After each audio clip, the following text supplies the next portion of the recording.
Keeping your Hyundai Aura's infotainment system updated ensures you have the latest features, security patches, and compatibility with your devices.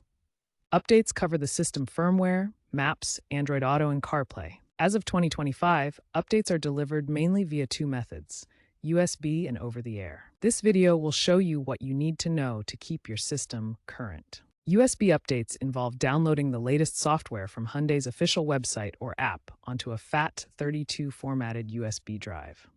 With your car in park, insert the drive into the USB port and follow the on-screen prompts.